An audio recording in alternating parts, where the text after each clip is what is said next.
Okay, I think we'll start. Again, as I mentioned, we have a lot to cover. So first of all, welcome everyone to our webinar and panel discussion on vicarious trauma entitled The Weight of Clients' Experiences, Vicarious Trauma in the Legal Profession. I'm Amy Levine, Director of Programs and Volunteers at Lawyers Concerned for Lawyers. I'm going to be your host and moderator for today, and I will introduce our speakers momentarily.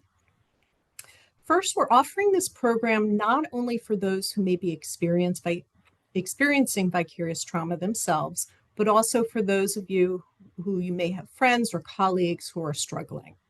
It affects the well-being, performance, and long-term sustainability of legal professionals, often in ways that are hard to see. And over time, it can quietly impact not only the individual, but also their clients, their workplace, and the broader justice system. And we're going to do something a little bit different than we usually do. First, we're going to hear from Dr. Shawn Healy about what vicarious trauma is, common signs and symptoms, and ways to protect oneself while working with trauma-inflicted clients. And then we'll speak with our panelists, Dimple Dhabalia and Stephen Shapiro, to share their experiences with vicarious trauma. Unfortunately, our panelist, Melanie Chaput, is not able to join us today due to an emergency federal court hearing, and she will be missed. If you are joining us for the first time, Lawyers Concerned for Lawyers provides a range of confidential and free services to support the legal community's well-being.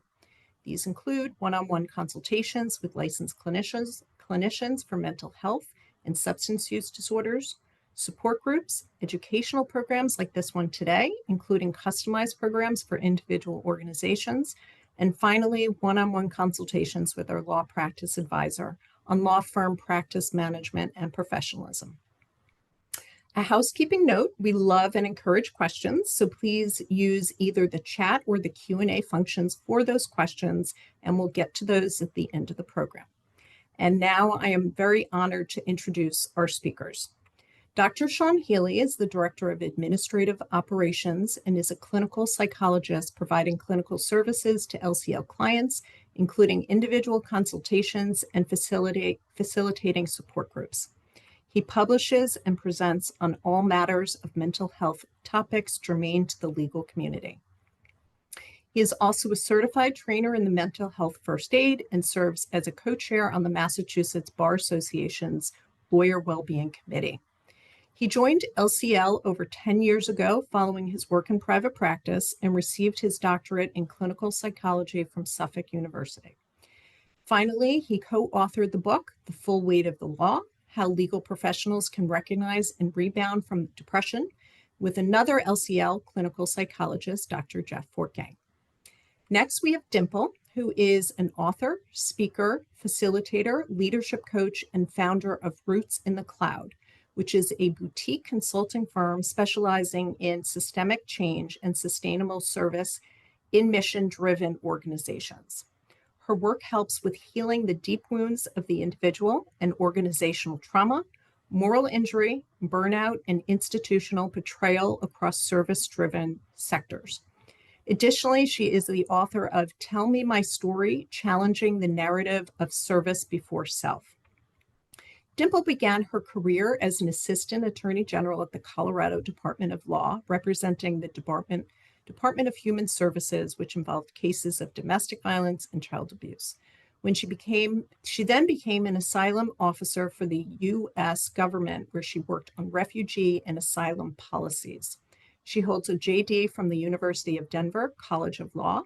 She is an ICF certified coach and has a certificate in applied positive psychology. Finally, and certainly not least, Stephen Shapiro serves as the FBI New Haven's Criminal Cyber Assistant Special Agent in charge. He currently leads the organized crime, violent crime, and white-collar crime squads across the state of Connecticut. Stephen began his FBI career working in complex financial crime, domestic terrorism, and violent crime matters in Oklahoma. And working for the FBI for almost 15 years, he has led teams investigating healthcare fraud, cybercrime, money laundering, as well as a number of other criminal areas. And prior to joining the FBI, He founded a law firm offering corporate counsel to a variety of startups and businesses, and he received his JD and MBA from Suffolk University. I encourage you to read their full bios on our website. And now, without further ado, I'm going to hand it over to Dr. Healy. Thank you, Amy, and welcome everyone. I'm going to start off by sharing my screen and some slides and giving you a warning. And my warning is that I'm going to try to cover a whole bunch of different topics or tips and things like that in a short amount of time. So don't try to remember everything. Don't try to do everything. This is recorded. I invite you to go back and rewatch the recording at like half speed maybe. But with that being said, I first want to start off by just explaining a little bit about trauma, how it affects us, how to recognize it, the impact of vicarious trauma, and also like what to do about that. So again, there's a lot of topics here, but just to start off, the idea of trauma, a clinician like myself often talks about trauma in terms of big T and little t trauma. Big T trauma is like the classic definition of trauma, which is an event that really threatens somebody's life or physical safety. And then you have little t trauma, which doesn't have to involve someone's physical safety or threat to life, but violates a core assumption. And so things like, I assumed that I was safe in my environment or in a relationship. I could trust this other person. And then that assumption was violated. And now, as a result, I feel shaken at my core. So core assumptions, we all have them. We sort of build off of those core assumptions. We have core assumptions about ourselves, about other people, about the world. And so when those are violated, there are big ripple effects. And so when that happens, lots of things can occur. One is you start to question, like if I was wrong about this one core assumption that got violated, what else am I wrong about? That can really affect your sense of certainty, your sense of safety. It'll affect your sense of control. And so when we lose control, I don't know if you're like me, I don't like that, right? I describe myself as a healthy control freak, but having healthy control is really important, particularly in those big areas of our lives that are important to us. And so when we experience a loss of control, that is very disorienting. And so when that happens, we often respond by trying to regain control. And so the ways in which we respond to these violations of core assumptions, this is not an exhaustive list, but here are some common ones. One is avoidance, right? Like I want to enact control by avoiding the thing that hurt me or disoriented me. It often sort of encourages or causes uncertainty across the board. So I might just feel less secure.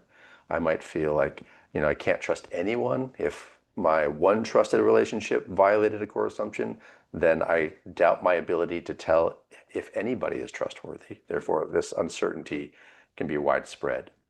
A very common reaction is blaming the victim.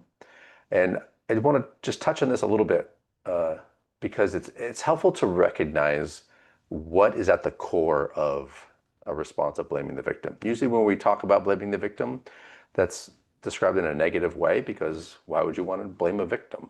You would want to support a victim and blame the perpetrator of a trauma or a crime. The reason why this is so common is because when something occurs and we identify with that person, with the victim, oftentimes what happens is we feel really uncertain. Like, I don't want that to happen to me. And so the way that I protect myself is that I try to figure out what, if I was in that position, what could I have done to prevent that from happening to me, right? And so on one hand, it is a healthy response to try to figure out how to protect yourself and stay safe. On the other hand, that same action actually starts to blame the victim or put responsibility on someone else where it doesn't belong. So it's important to recognize what the core function of that response is, which is to regain some sense of control. If you yourself are a victim, you might start to blame yourself. And again, this is a very understandable reaction because I don't want to be in this position again. I don't want this to happen again. So if I can figure out what I could have done to prevent it, hence, where I was responsible for my victimization, then I can prevent it from happening in the future. And even though I might be like putting shame or pressure on myself, underneath that, I actually have a little more certainty or a sense of control that I can prevent it in the future. So understanding what's at play with blaming the victim can help us to separate out our desire for control and safety and not blaming the victim or traumatizing somebody again. And then another aspect of this is just that thought of like, this is what I would have done, right? If I was in that position, I would have done it differently, right? And it's not because I can predict the future or, predict an alternate reality. This is my way of saying, I don't want that to happen to me. And I would like to imagine that I could have prevented it from happening. Obviously, that's all theoretical, but it makes the person feel better. So when we realize that that's what's going on for us, we can consciously choose a different tact to achieve the same goal in terms of increasing our sense of safety. The other thing that often happens is the deterioration of our compartmentalization, which you cannot say 5 times fast.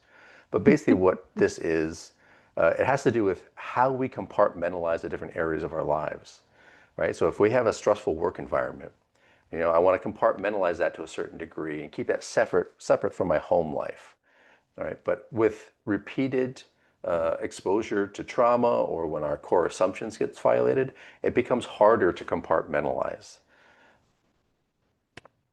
So what happens after that repeated exposure of someone else's trauma, but you're exposed to it repeatedly? A paraphrase of Ernest Hemingway, one of his quotes anyway, is little by little, then all at once. So sometimes it feels like, oh, I know this work is hard. I know repeated exposure to trauma is taxing, but I signed up for it. I know what I'm getting into. So it can feel like over time, it's not that big of a deal. It's just little by little. But often what happens is at some point, it feels like all at once something has changed. So vicarious trauma can be like a slow burn. It can be all at once, and it can be both. So just important to keep that in mind. The key is really having an awareness, right? Having an awareness of how you're doing, how your environment and your work affects you, and being able to pay attention to those changes over time. The opposite is just a lack of awareness, where I don't really notice these changes until something dramatic happens, right? Or they all at once happens. But if I'm aware of how my environment, my work, my relationships are affecting me over time, I can pick up on these subtle changes. I can identify what's in my control. I can identify what my options are for support. And then I'm much more empowered just based on that awareness, as opposed to trying to push through, muscle through, and then deal with the aftermath later. So specifically surrounding or concerning trauma and the repeated exposure of trauma, some common things to pay attention to. It's very common to feel helpless, right? So when you're repeatedly exposed to people's trauma, your client, people in your community, people around you, after a while you start to feel helpless, right? It's like, I don't have control over preventing this from happening. Right? These things are happening repeatedly to people around me. I don't like it, but I can't do anything about it. So I start to feel helpless. As a result of that repeated exposure, sometimes my response is to sort of numb out my emotional reaction as a way of protecting myself. But sometimes it's the opposite, the volatility of my emotions, where like I feel really strained and I have less bandwidth to manage my own emotions because I'm trying to manage everything else. And so I can have volatility as a result. Depression and anxiety are very common. Again, I mentioned avoidance, but avoidance and particularly isolation is very common. So for example, if you work with clients who are traumatized, right, it's hard to hear those stories and be exposed. And then as a result, I don't want to, bring that weight to somebody else. I don't want to talk to my family members, friends about it because I don't want to traumatize them. And so by way of protecting them, I hold it all myself. And sometimes I isolate. I don't want to share it with anybody else, but that compounds the effect. So it's a very common response. It's not recommended by any means, and I can talk about other things to do, but recognize when you start to isolate or keep things from other people. It can definitely affect your energy level and your motivation. It actually can affect your empathy for others.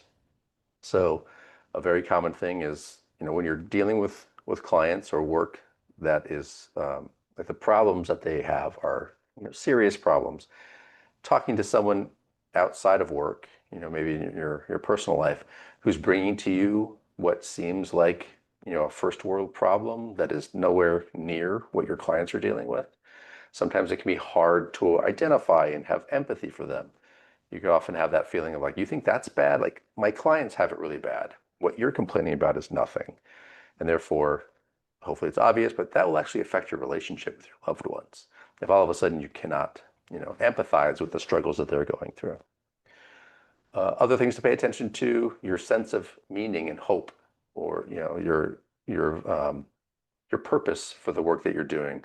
If that starts to deteriorate, your relationships and connections with others can deteriorate. Again, your motivation. Again, I apologize for going quickly. Other things to pay attention to are what's often referred to as compassion fatigue, sometimes referred to as empathy strain or empathy fatigue. So it's when you're noticing a difference in your ability to identify with others and have compassion or empathy, right? Sometimes like that repeated request to empathize with people who are suffering starts to have an effect on you, where it feels like, oh, my bandwidth really is going down. My ability to empathize is going down. This can lead to burnout, right? It can lead to wanting to just leave the profession or the work completely.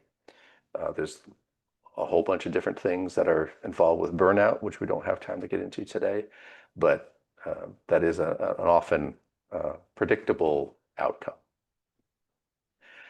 Really briefly, whenever I'm presenting to audiences about sort of recognizing what's affecting you in the system that you're working in and then how to take care of yourself, I often get the feedback that there's a lot of emphasis on how I can take care of myself within this terrible system or this stressful system. Why aren't you telling me how to change the system? And so it's helpful to have a clear view of two general approaches to coping with the stress that you're under. One is the emotion-focused coping, which is, I'm going to take care of myself and focus on how I can make sure I'm okay within the situation. I can get support, I can get resources, I can be aware of what I need. That's me accepting that I'm not going to focus on the problem itself, I'm going to focus on myself. You need to be able to do that first in order to enter and sustain yourself within a system before you can actually change the system. And so you really need to start with that before moving on to the problem-focused approach, which is really trying to make a change to the system to then make the system or the problem better itself. So both are important. We often want to jump to problem-focused because it seems like that would be a better solution. The problem is oftentimes the elements within the system take time to change. It takes a lot of effort. So you really want to make sure that you're taking care of yourself first so that you can have what you need to do that second step. Also, it's helpful to remember that we're in this together, right? So it's not just me dealing with vicarious trauma or trauma in the world. I'm working with other people. And it doesn't matter sort of what your work situation is. It's helpful to remember that we can help each other, we can do this together. So whether you're actually working with other people in a workplace or not, here are some things in terms of creating a system that is healthy, a microsystem to then help. One is to model compassionate leadership. If you're in a leadership role, either a formal one or informal one, making sure that you're prioritizing that in terms of your relationship with those you're working with. Another is to celebrate one another's contributions, right? The small victories, the efforts. Whenever the work that we're doing seems like we're, fighting Goliath or like we're fighting up a hill, it can be really easy to focus on the struggle and overlook the contributions or the small successes. Also to engage in acts of kindness in the workplace. It's not rocket science. It's not complicated, but we often overlook this, particularly when the work that we're doing is serious and there's a lot of work to do and not a lot of time to do it in. We can overlook these small things that make a big impact. So prioritizing acts of kindness in the workplace is really important and effective. Also, active listening to one another. So this is not only listening to hear, but really to understand and to validate what someone is saying. And not to offer judgment, but to offer validation. Communicating with empathy and kindness, that's always helpful, particularly in those situations where it is hard to sort of slow down or be patient. That's the time when it's really effective. Easier said than done, I know. But it's really effective to try to slow down and prioritize communicating with empathy and kindness. Also providing compassionate feedback to those that you're working with, right? So we can all benefit from feedback, but when we're feeling like my bandwidth is limited, my resources are limited, the feedback that's going to be helpful in terms of constructive feedback, I need to hear that from a compassionate source, right? Or in a compassionate way. That's going to help me and not break me down.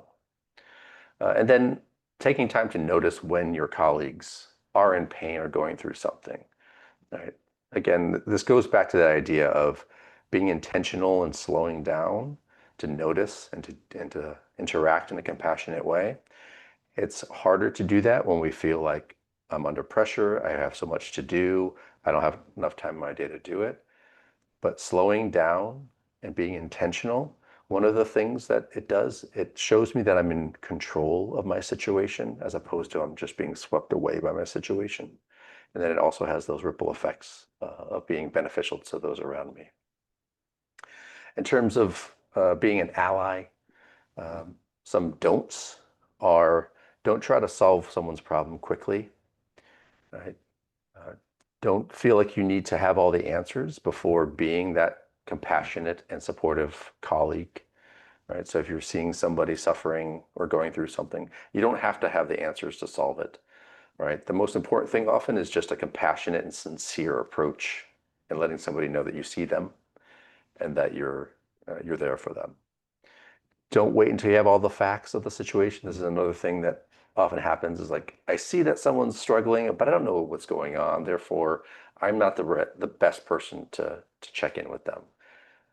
Try to put that on hold, just approach, let the facts come later. Try not to rescue them from the situation. And then also the opposite of that is don't brush it off as insignificant. Oftentimes our desire is to help others, whether it's our clients or our coworkers.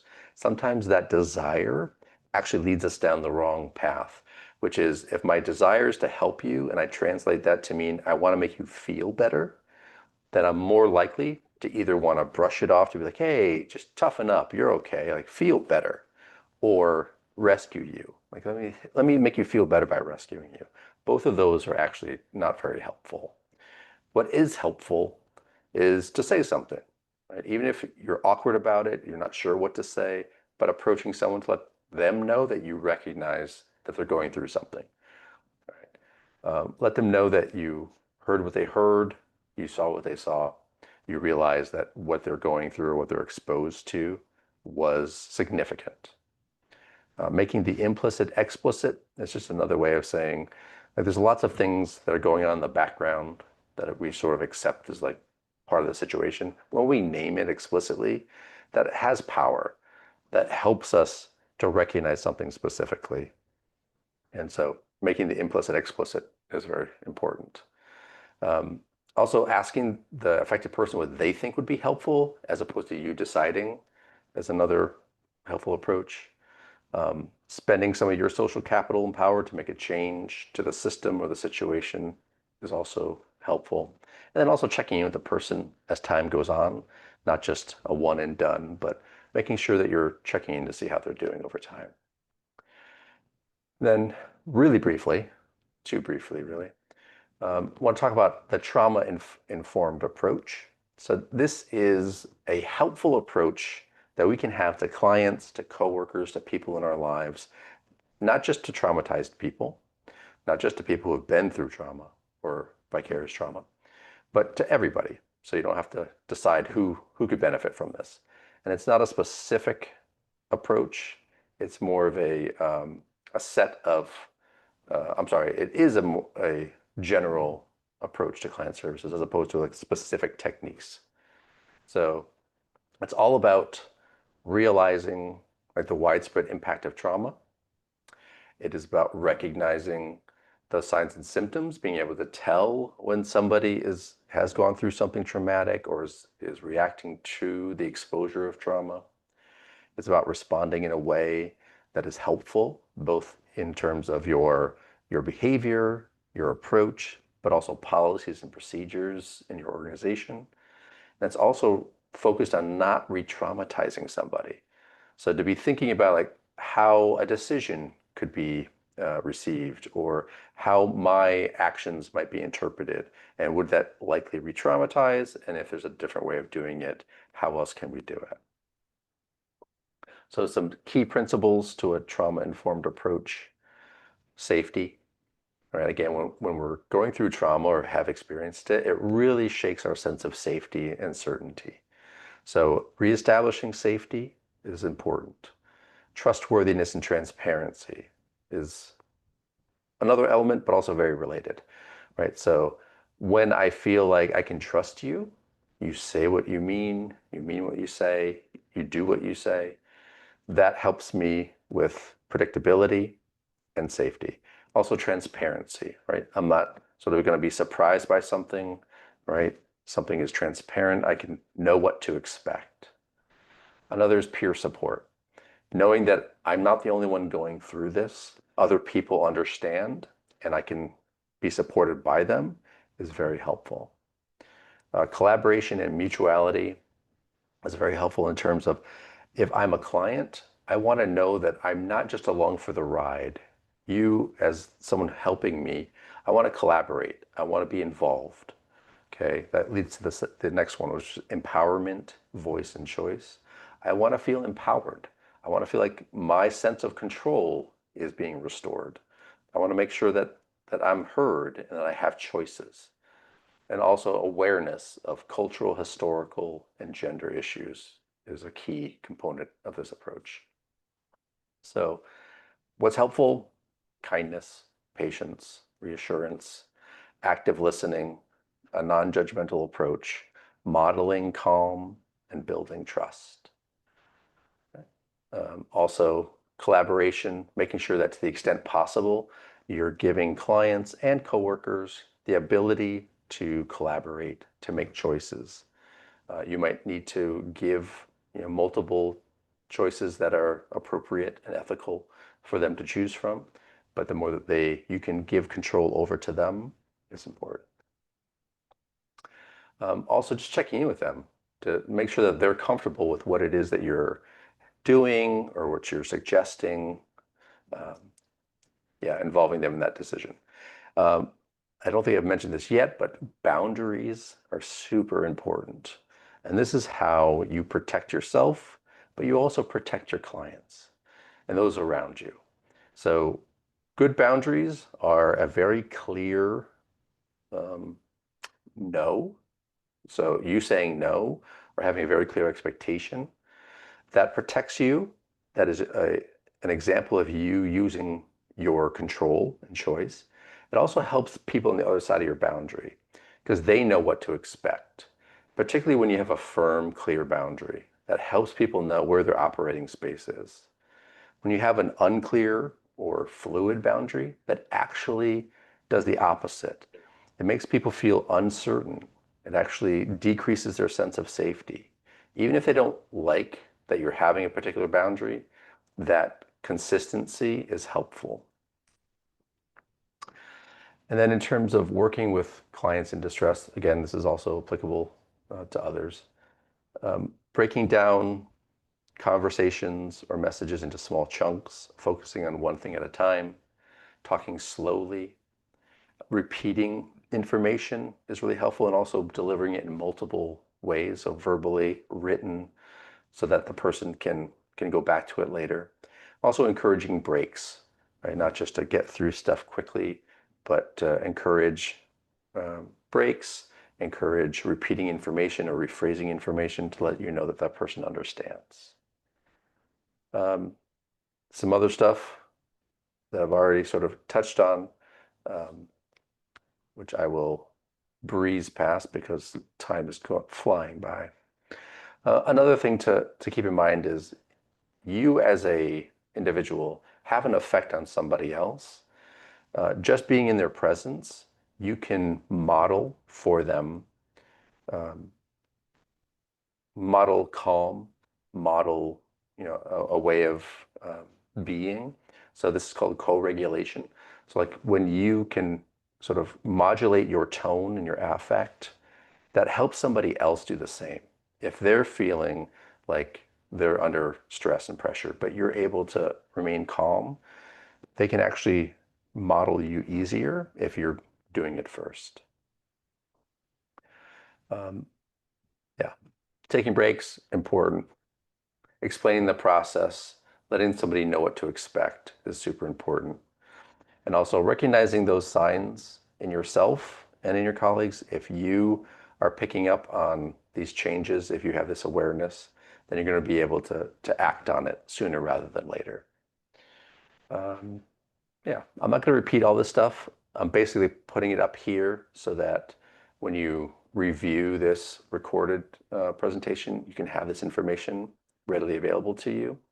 But you can think about it in terms of things you can do in terms of your physical office environment, things you can do in your virtual environment, as well as things that you can do in your interactions with individuals. So good boundaries, setting expectations soon and clearly, saying what you mean, giving clear instructions. Don't make promises you can't keep, right? Don't try to rescue, but be there with those who you're trying to help. And then in terms of practical strategies for that initial contact, make sure that you're explaining things like confidentiality and limits, right? Make sure that the client knows what to expect in terms of next steps. One of the things to keep in mind is the longer that you have done your job, the more it becomes second nature. And so it's like, yeah, I know everything that's connected from A to Z because I've done it so many times. It's really important to recognize that a client, particularly first-time client, doesn't know what's connected between A and Z. So being able to break it down and explain things thoroughly is very helpful, right? Again, goes back to what to expect, goes back to transparency, a sense of safety and trustworthiness. So we can often overlook this because like, yeah, it's second nature. I know what I'm doing, right? I don't want to have to explain everything, but actually taking time to explain all the steps can be really helpful, particularly when somebody is unfamiliar with the procedure or what's going to happen next. And finally, I want to encourage you to finish where you started, or at least where I recommended you start, which is to prioritize yourself. Right? Make sure that you are taking care of your well-being, that you're aware of what you need moment to moment, that you have resources available to you, that you use those resources, and so that you can not only take care of yourself, but you can model that for other people. Respect your own boundaries, right? Value your boundaries. If you're not good at setting boundaries, practice. I have lots of tips on that. We have resources on our website to direct you on how to make some good boundaries. But make sure that you are comfortable setting boundaries, keeping boundaries, and communicating them firmly and clearly. And then revisit your awareness often. One of the things that happens, particularly that idea of repeated exposure, is I'll do something effective for my situation. And then because it's effective, I might not question it or reevaluate it for a really long time. But what often happens is my situation changes, I change, people around me change. But what doesn't change is how I'm trying to manage it. And so in those situations, what happens is the effectiveness of my strategy might deteriorate and I might not notice it. So revisiting your awareness is really important. Revisiting your coping mechanisms, your support systems, making sure that you're not just setting it, it's that phrase, set it and leave it. There's some phrase about like the crock pot, set it and forget it. Set it and forget it. Don't set it and forget it when it comes to your well-being and your coping strategies. All right. Thankfully, I'm done with this talking so much. But please take advantage of our resources. I'm going to kick it back to Amy and stop talking now so that we can hear from who you actually came to hear from. So first of all, thank you so much, Shawn. I found it all helpful. A few things that stood out. Again, it's being aware of what's happening in your own body and being aware of those things. And it just struck me that it's sort of, if you're on an airplane, it's protecting yourself, right? And that comes first in your own well-being. If you're on an airplane, they say put the oxygen mask on yourself first before helping somebody else. That just came to mind. And also for those that are in Massachusetts, feel free to reach out to us and meet with one of our clinicians if you do need some help. So as Shawn had said, we want to talk with our panelists and hear what happened to them. And I have some questions, and hopefully Dimple, if we can start with you. First, can you share what kind of work you did, what situations you encountered, and how vicarious trauma showed up in your life? So whether it was emotionally, cognitively, and or physically. Yeah, thank you so much. So I started out my career at the Attorney General's office in Denver, and most of our casework was related to the Department of Health and Human Services, and so that was our main client, and the bulk of our work was child abuse and neglect cases. And I'm smiling because when I started doing that work, I was really proud of myself for being able to review these horrible cases and eat a sandwich. And I thought, hey, I'm great. I'm great. And so I didn't realize like the impact that it was having at the time. And we had, my boss was amazing though, and he understood the, how vicarious trauma showed up. And so he would have us do this annual training every year. And as a new attorney, I didn't think it was for me. And so I then left that job after a couple of years and moved over to the federal government, specifically working on asylum and refugee issues for USCIS, Citizenship and Immigration Services. And so I started out as an asylum officer. I loved the job so much. And it was really, it just gave me so much perspective. And my job was to sit down and listen to these horrific stories of trauma and torture and displacement and just everything you can think of. And so I did that for several years, and then I moved into other positions throughout my agency. So, I did some refugee work where I actually went out into the field to interview refugee applicants, and then I did a lot of things back at headquarters. But for me, the way that this showed up was I was on assignment in Zambia, and this was a full 10 years after that vicarious trauma training that I had gotten, which had planted some seeds, but I still wasn't like recognizing what was happening. And so by this point, I had been interviewing refugees for quite some time. I was really good at my job. I really loved it. But my beliefs about what it meant to be of service to others, and coupled with a lot of what we were experiencing in the field, really started to take a toll. And so on this particular trip, I woke up one night, just my heart racing, I was sweating, I was completely disoriented. And I had had this horrific nightmare, and the nightmare was based on, it was a case that I had interviewed earlier in the day. And this was something that started happening on this trip, where it was happening more and more frequently, to where I was having these kinds of nightmares, if I could sleep at all. Sometimes I just wasn't sleeping. I was really having trouble like regulating my emotions during interviews. So um, I had always taken a lot of pride in having what I called a wall of professionalism, that when I would sit and interview someone, I, expressed enough empathy to make them feel seen, but I didn't I didn't think I was taking it in.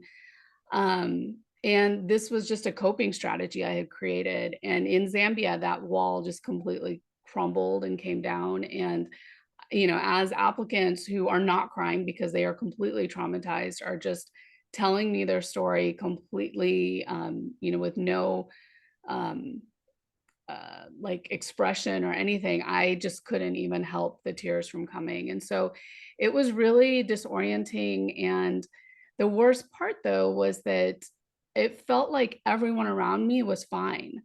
And so that added to like this feeling of shame that I had, that maybe there was something wrong with me, that I couldn't handle this work and everybody else seems to be doing okay. So what's wrong with me? And so it led me to really kind of keep a lot of this bottled up inside for a really long time. So. Thank you so much, Dimple, for sharing that. And Stephen, would love to hear from you and your particular experiences as well. Thank you, Amy. As Amy said at the top, as a case agent just coming into the FBI, I served in Oklahoma, specifically the middle of nowhere, Oklahoma. It was a great assignment, but between violent crimes on tribal land, a large army post, and a private prison facility, there were we were always very, very busy with violent crime activities. And because of that, I saw more than my fair share of the horrors that humans commit against each other, and more than most FBI agents see that early in their career. Murders, sexual assaults, shootings, overdoses, self-immolations, the most horrifying thing you can imagine. I probably saw some variation of it while I was out there. But when we're talking about in the context of vicarious trauma or emotional resilience, as we often describe it in law enforcement, there was one incident that stuck with me at the time and continues to this day when the topic comes up. I responded to a scene where a subject believed his 9-year-old son was possessed by the devil. To cure him of this, he tortured him, forced marches, fastings, every kind of abuse you can imagine. One winter night, this child was so desperately hungry, he took a Swiss Miss hot chocolate packet out of the pantry. The subject berated him for stealing. He drenched him in cold water, and he took his blankets away. A few hours later, this boy died of hypothermia in his own bedroom. Now, by the time I responded to the scene, the ME had already removed the body. I was never in the same room as this child's body.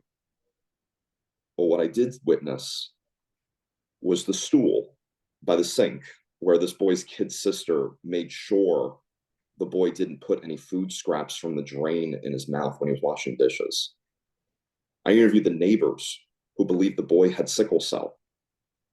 I saw the horror in their eyes as they described the boy as looking like a Holocaust survivor. And I saw his Spider-Man book bag. Now, of all of those things and of all of the crime scenes that I responded to, that book bag got me.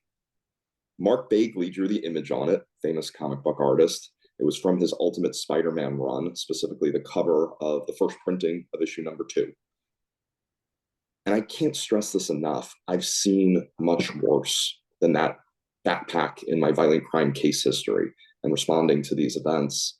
But I had a book bag just like that when I was his age. See, I learned to read from my dad's old Marvel comics, and I bonded with my dad by going to the comic shop with him. Spidey was always my favorite. I'm a kid from Queens. But this poor little boy didn't have a father like that. And I'm not a violent man by nature. But as I booked this subject, it took every ounce of my willpower to not smash his head right through the closest cement wall. I didn't. I wouldn't be here if I did. It certainly wouldn't have brought this boy back.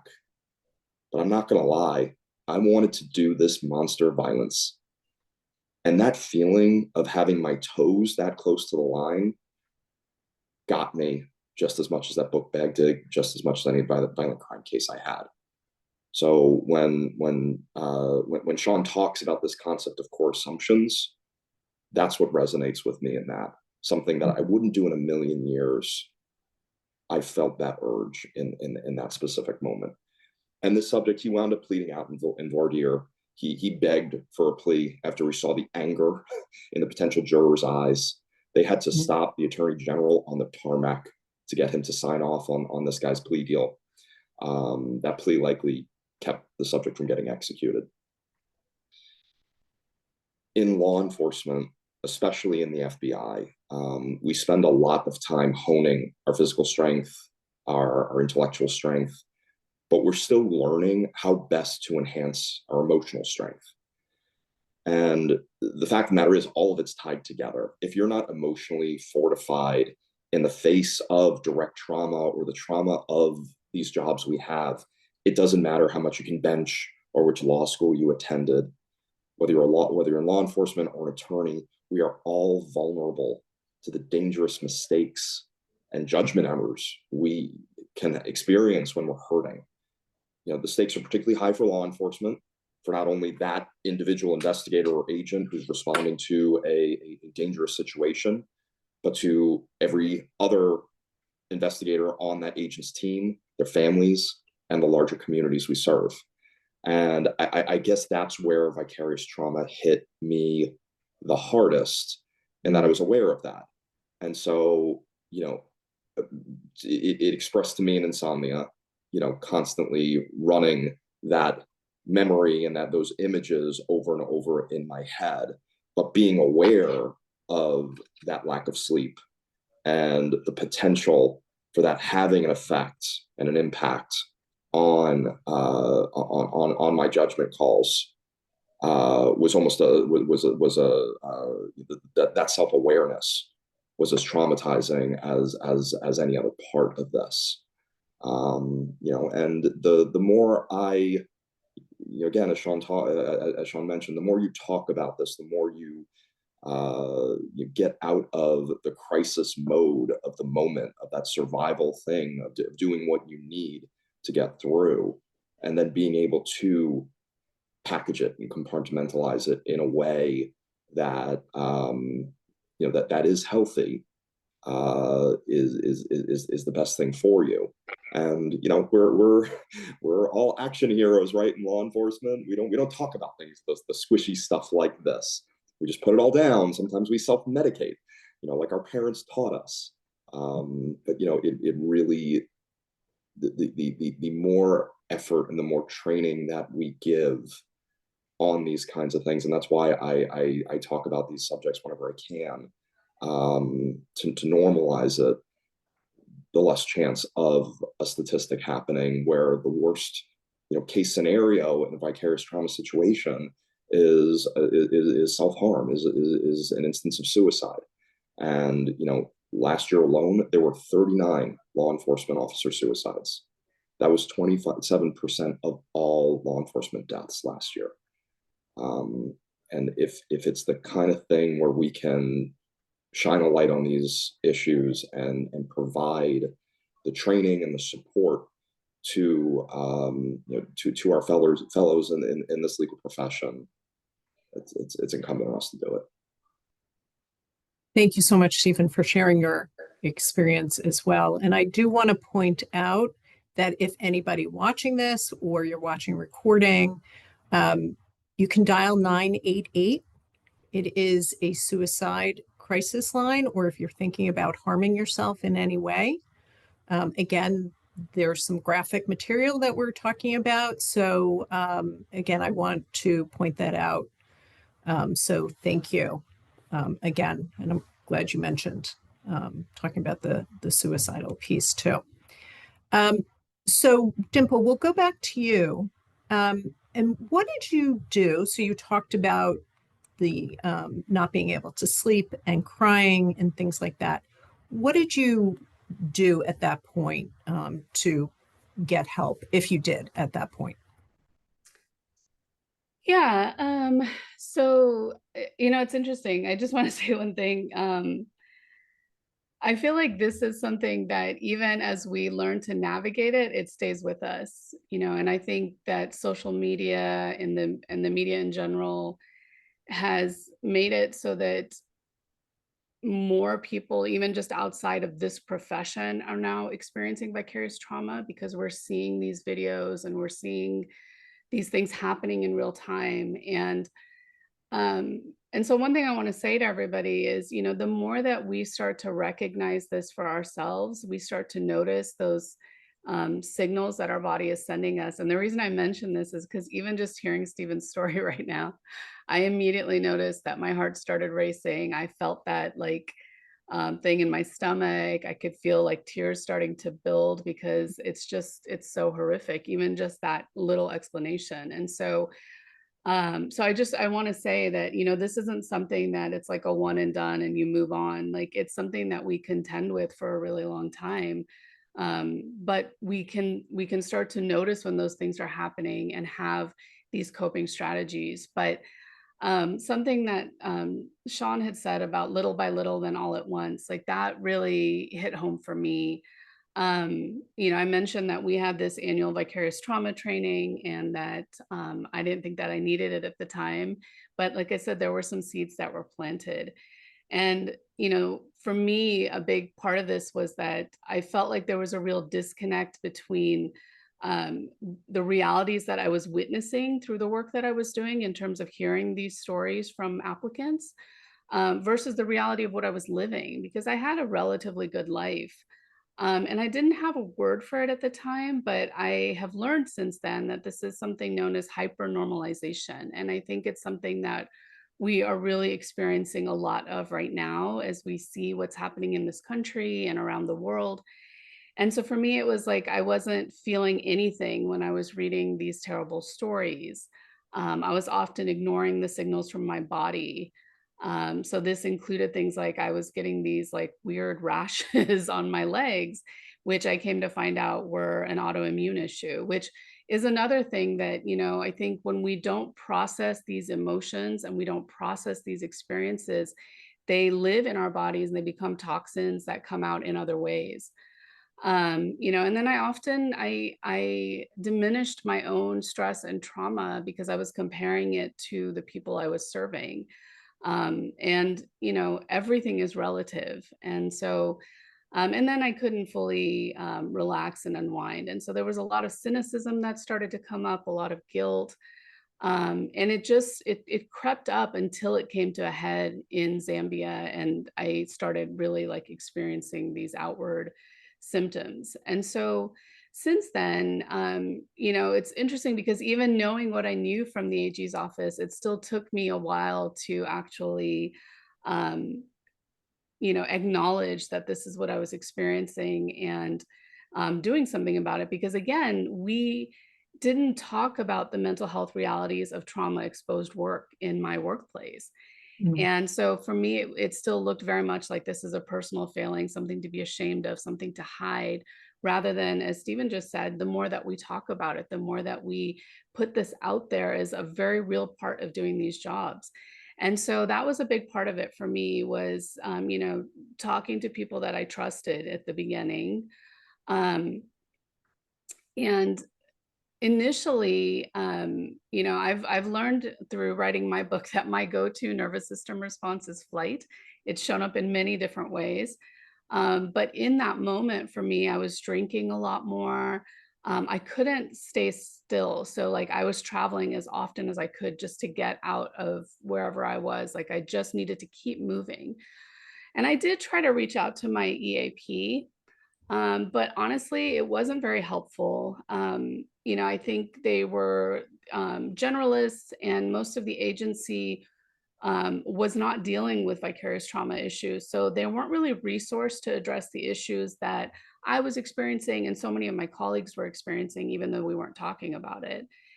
And so, eventually, when I made that connection, so I started to do a lot of research. I started to really learn everything I could about it. But then I realized that reading isn't the same as practicing. So eventually I had to actually start engaging in some of these strategies. And so for me, a big one has been meditation and breathing exercises. I know it sounds like it's not like that big a thing, but we know that our breath is connected to it's like we have the vagus nerve in our body, which is like a toggle switch between the different parts of our nervous system. And so our breath can help us activate that. I started journaling about my experiences, and there's a lot of research about how writing can help us move trauma from our body back into language, so we can start giving words to what we've been storing in our bodies. I started getting out in nature a lot. A lot of my work is rooted in spiritual ecology, because just the act of getting outside, and I tell people all the time, just look up, because when we're so focused here, and when we look up, it just gives us perspective again, that we are connected to something so much bigger than this particular moment or this particular experience. And so, and also just the healing properties of nature, when we see things, fallen trees and things like that, like nature has a way of taking care of itself. And so there's a lot we can learn from that. I wrote a book about my experiences as a way to process it.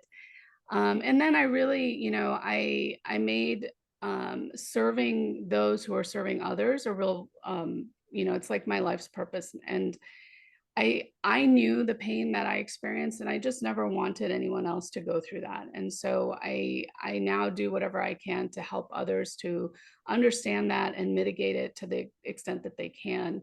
And a very practical thing that I do even now is just these little micro self-care practices throughout the day, where I check in with myself to see, like, I do a quick body scan, like what do I need in this moment?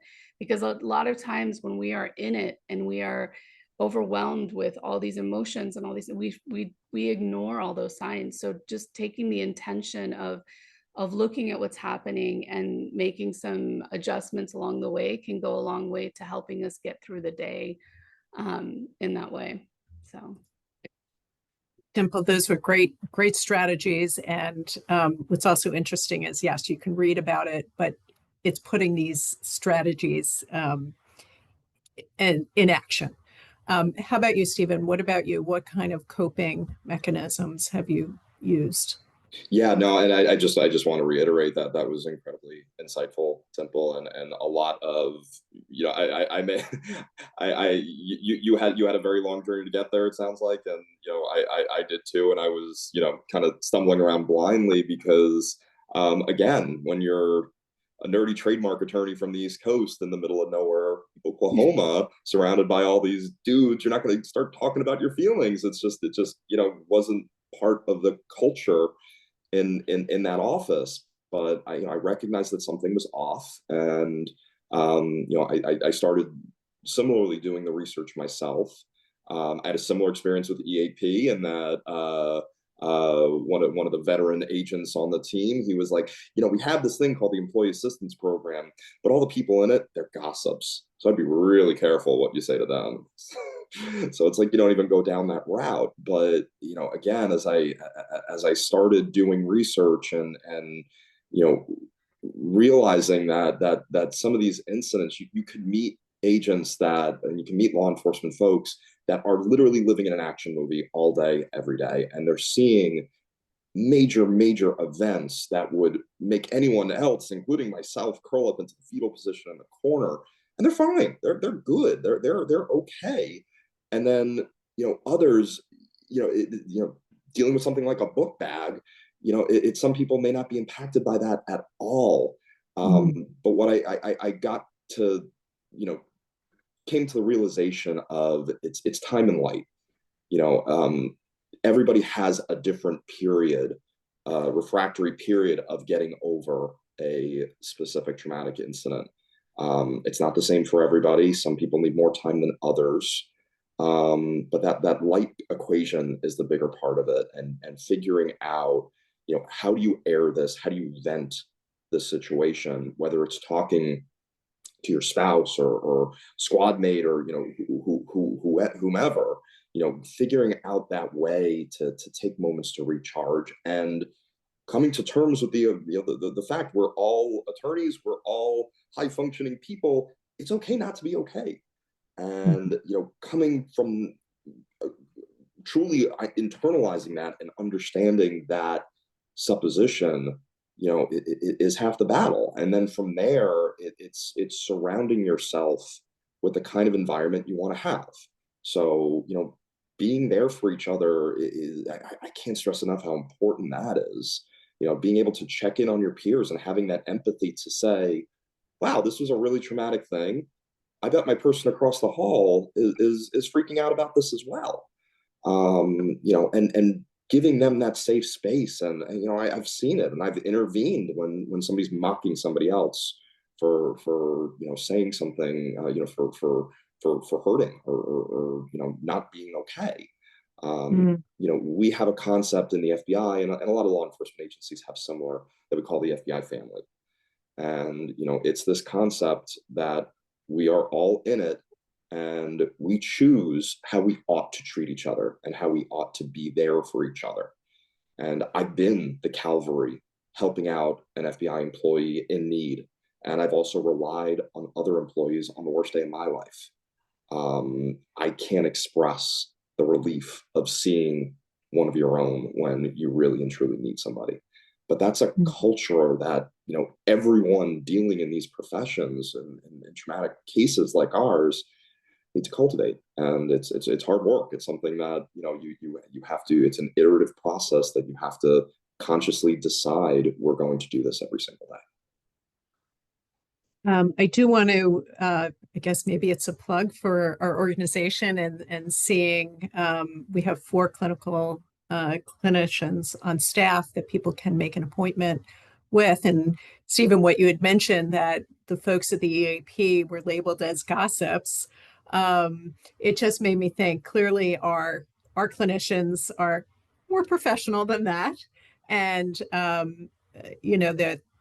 that people can reach out to us. And I know that other organizations do have EAPs, but I think part of the difference is that our clinicians work specifically within the legal profession, understand this vicarious trauma, and so again, I think a great resource. So we talked about some coping strategies and how you dealt with it. What is one thing that you wish you had known earlier in your career about vicarious trauma? Dimple, do you want to, go back to you? Yeah, absolutely. I'd say that I wish I had known that getting used to it isn't actually getting better at it. So, I mentioned that when I started my career and was going through it, and the pride that I took in having that wall of professionalism and being able to review cases over lunch and things like that, I thought that meant that I was developing this like professional competence, and and I took pride in that. But what I didn't realize was that as I was numbing myself to the trauma and the pain of what I was reading and experiencing, that numbness was actually really starting to spread beyond that. And so I was actually becoming, numb to beauty and joy and connection in life outside of work, and starting to get desensitized, which isn't the same thing as getting skilled.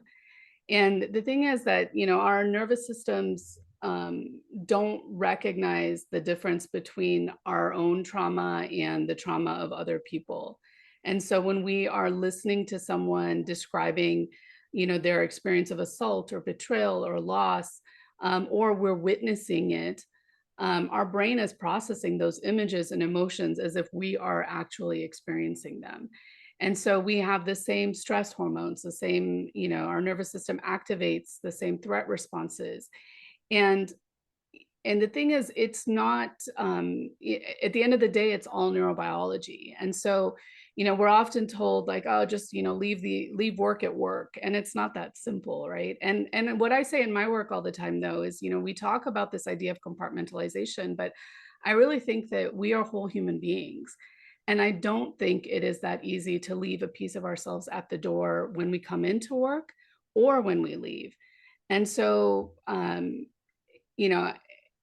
in terms of like when the stress response gets activated, our body, like our brain and our nervous system remembers back, going back to our prehistoric ancestors and the whole fight and flight, and so if we were actually being chased by a predator, we would run until we were safe, and then our body would naturally kind of shake it off and return to normal. But when the threat is someone else's story or someone else's experience, we have to then intentionally help our body process and release that energy. And these don't have to be big things. So things like a few deep breaths, tensing and untensing our muscles for a few seconds, grounding ourselves by feeling our feet on the floor. There's another, many of you maybe do this if you have children, where it's like the 5-finger exercise. So 5 things you can see, 4 things you can feel, 3 things you can hear, 2 things you can smell, 1 thing you can taste. And it takes us out of our head and back into our senses, into our body. And so these things, they help us process these emotions. So I guess that's probably, I'll stop there because I know. Stephen, please share with us. We do have a little more time, and then we do want to open it up for questions. Yeah, I think the connectiveness of the trauma was something that I wish I would have known sooner. That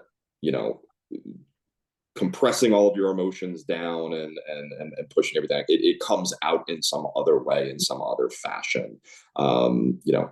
Catching yourself being a total jerk to your loved ones and family members, and then wondering like, why am I fighting with people at home? Like what is going on? Like, why is other stuff out of whack? And scratching my head about that before catching it and realizing, wait a minute, it's because some of these other events in your life, you're not just leaving at the door when you punch out at the end of the day.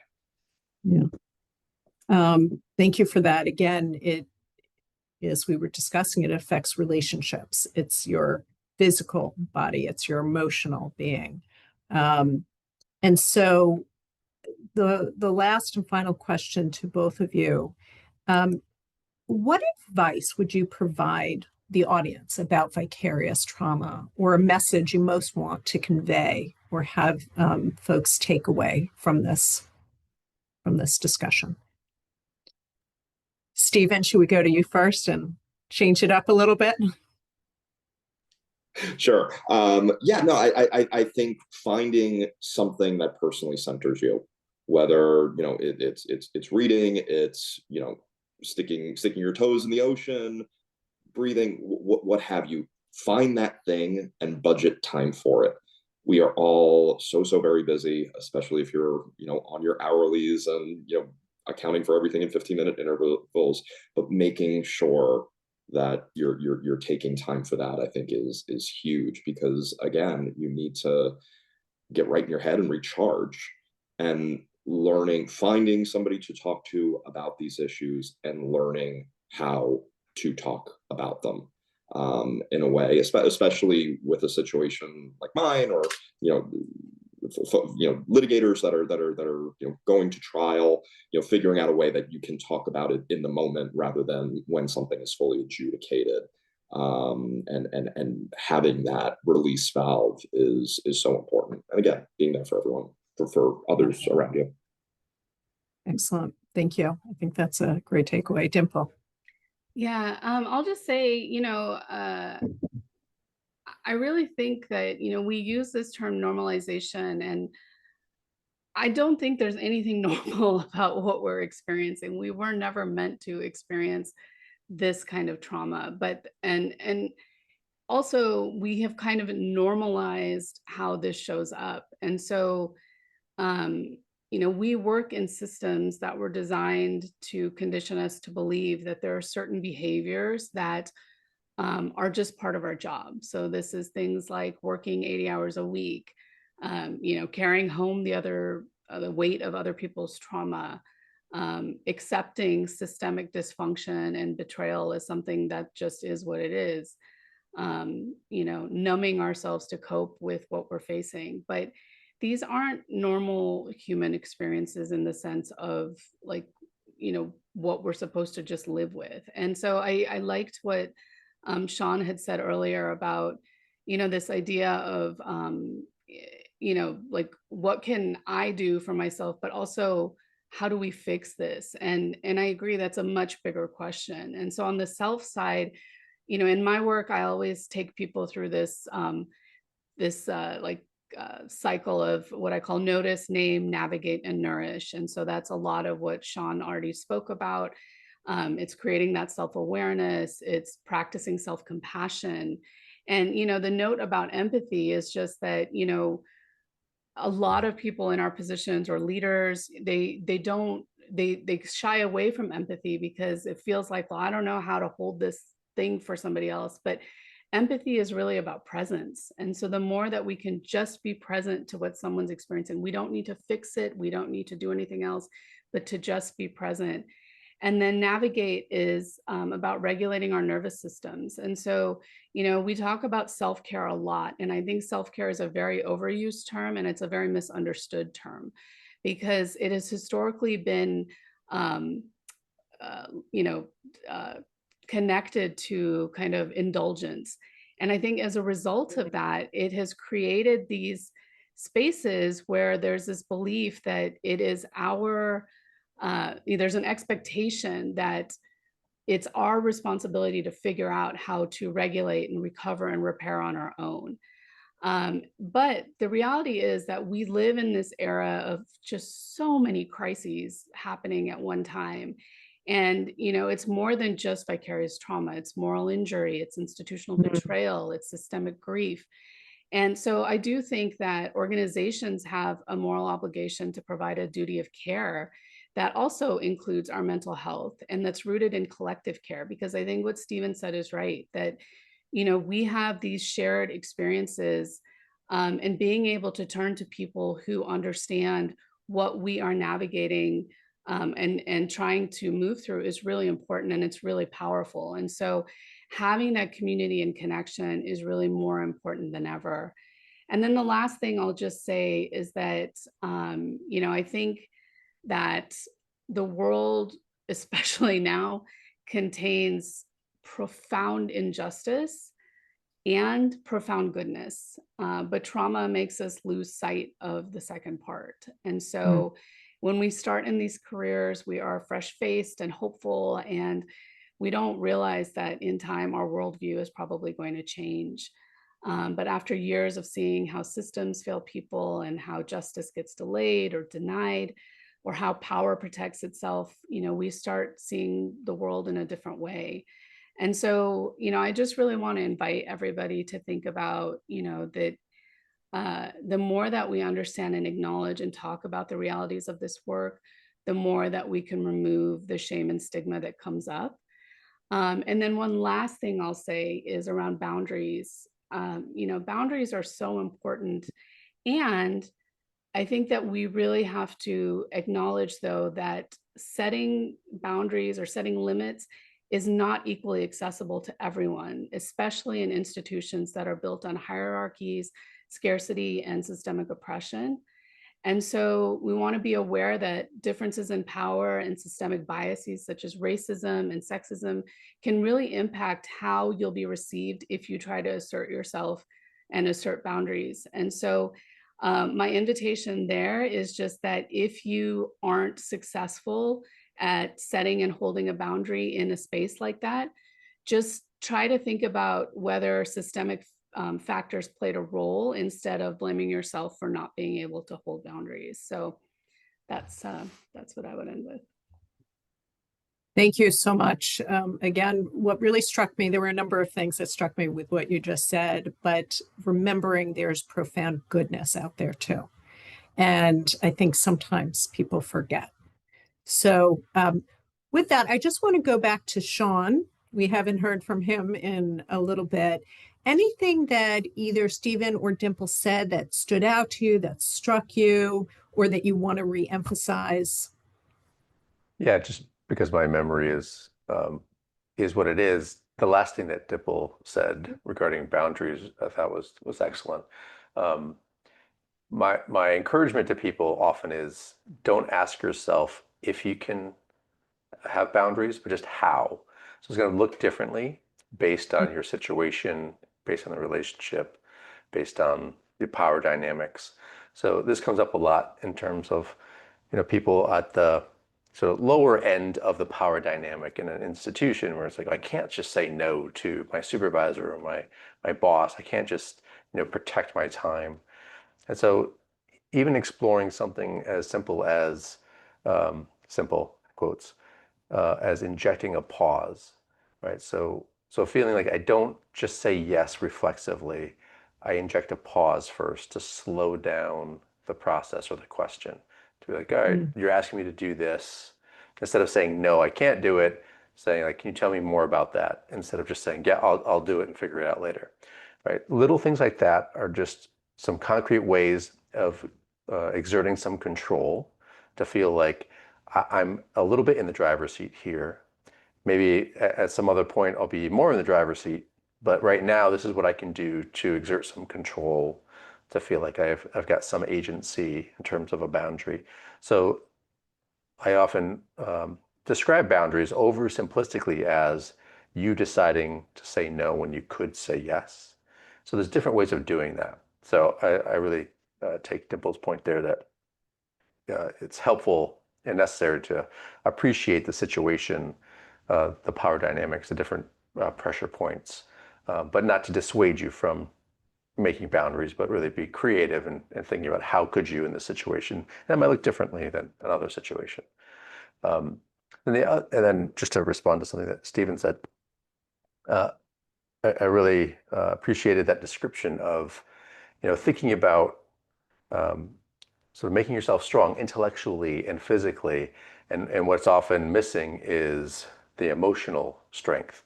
And I think oftentimes historically, this is not true of everyone, maybe in a sexist way, we've often described or understood emotions as like a weak function, right? And then therefore a physical strength as a strong function, or an intellectual strength as a strong function. And therefore, oh, how do you deal with weakness? Oh, I rely on strength, physical, intellectual. And I think that is, hopefully it's obvious. It's obviously a misunderstanding of what like emotional intelligence and emotional strength is, and emotions in general. And so being able to recognize your emotions, to regulate them, to understand others' emotions, that emotional intelligence, we often misunderstand it as like, oh, that's soft, that's weak. But actually, that is just another basic function that you can become very strong in, because experiencing emotions is part of being human. And if, despite, wanting to be, invincible, experiencing emotions is actually part of being, the full human that you are, and it's not a weakness. So I'm sure that's sort of not news to anybody here, but I just wanted to point that out explicitly. Thank you, Shawn.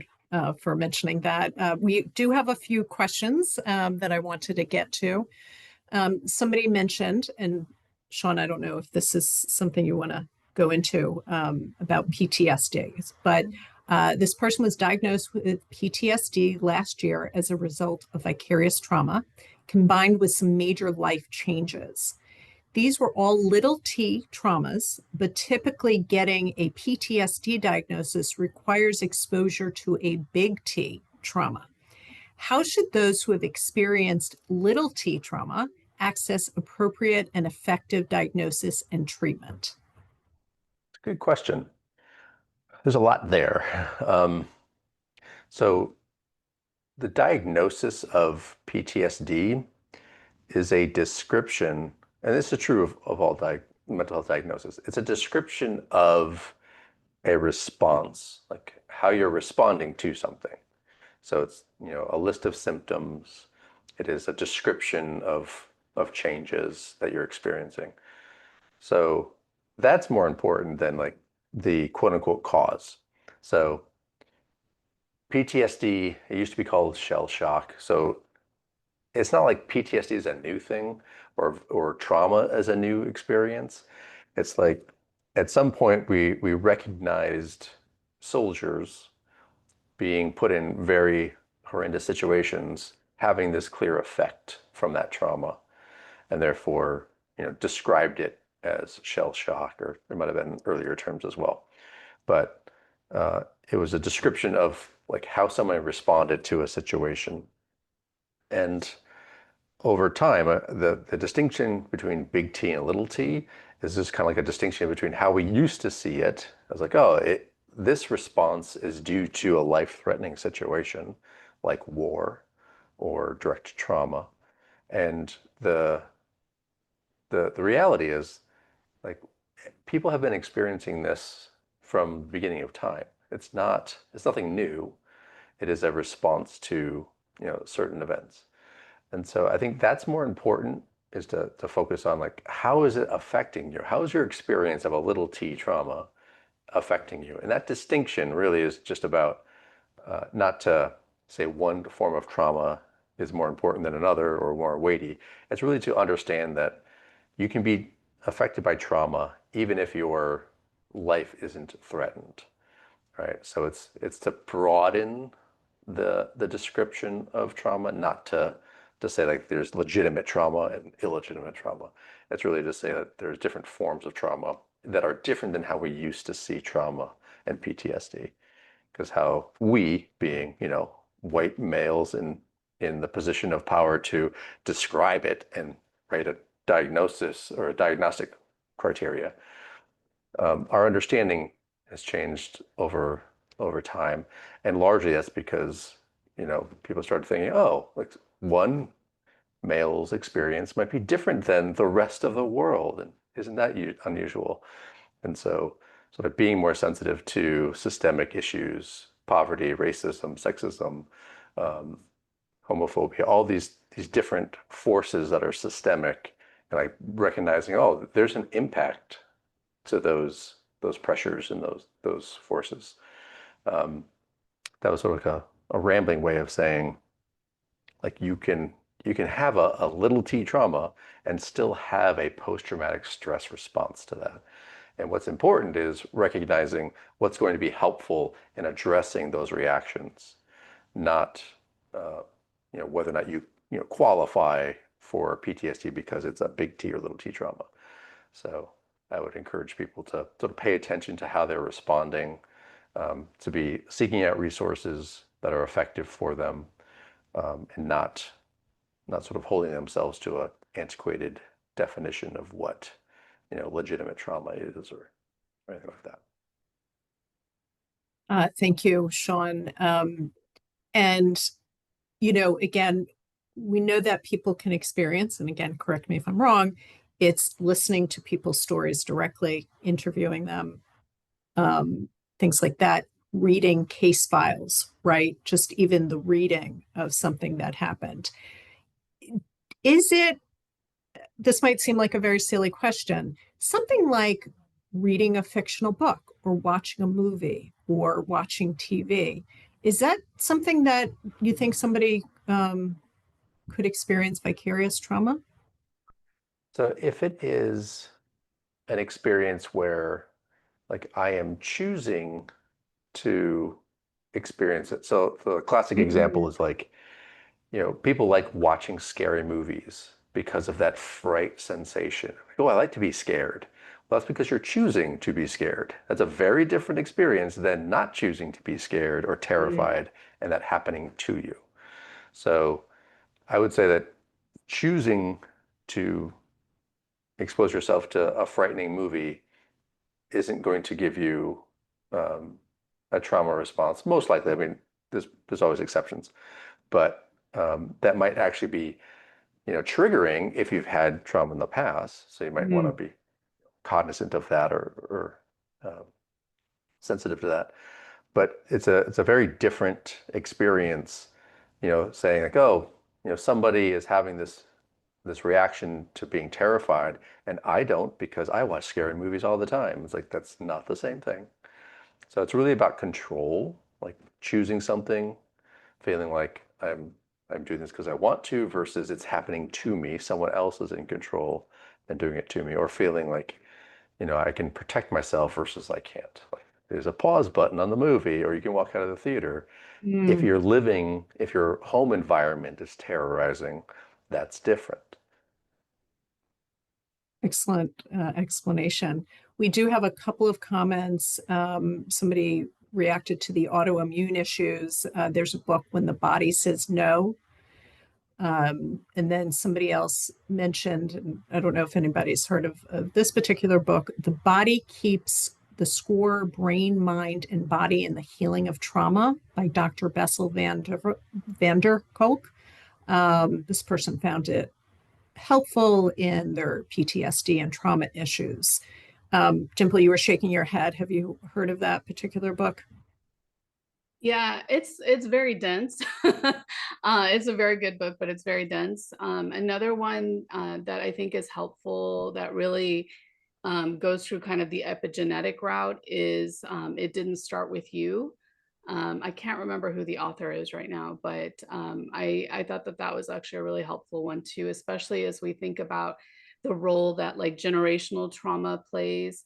It's interesting what Shawn was just talking about. Like in my work, I do a lot around storytelling and story healing. And so we look at our shaping stories. So really those experiences that we had in early on in our life or at different times in our life that create the lens through which we see and experience the world and our place in it. And that's why you can have 10 people who go through the same experience and they'll have 10 different reactions because what they're bringing into the situation also makes a big impact. And so I think a lot of new research around the trauma that's passed down through generations and how that's impacting people when they're showing up into these lines of work. And so I think it's actually really interesting as well. So we are just out of time, but I want to say, Stephen and Dimple, thank you so much for being so vulnerable, sharing your personal experiences, especially with such a large audience. Shawn, as always, thank you for your information and helping people with seeking help or recognizing what's happening and paying attention, being aware. So thank you to everybody also for joining us. You will get a recording sent directly to your email since you signed up, but it will also, this discussion will also be posted on our website in probably a few days in our digital library. So thank you again. We're getting some thank yous in our chat and in our Q&A, and we really appreciate it. And hopefully people have some good takeaways. All right. Thank you. Have a great night, everyone. Bye-bye.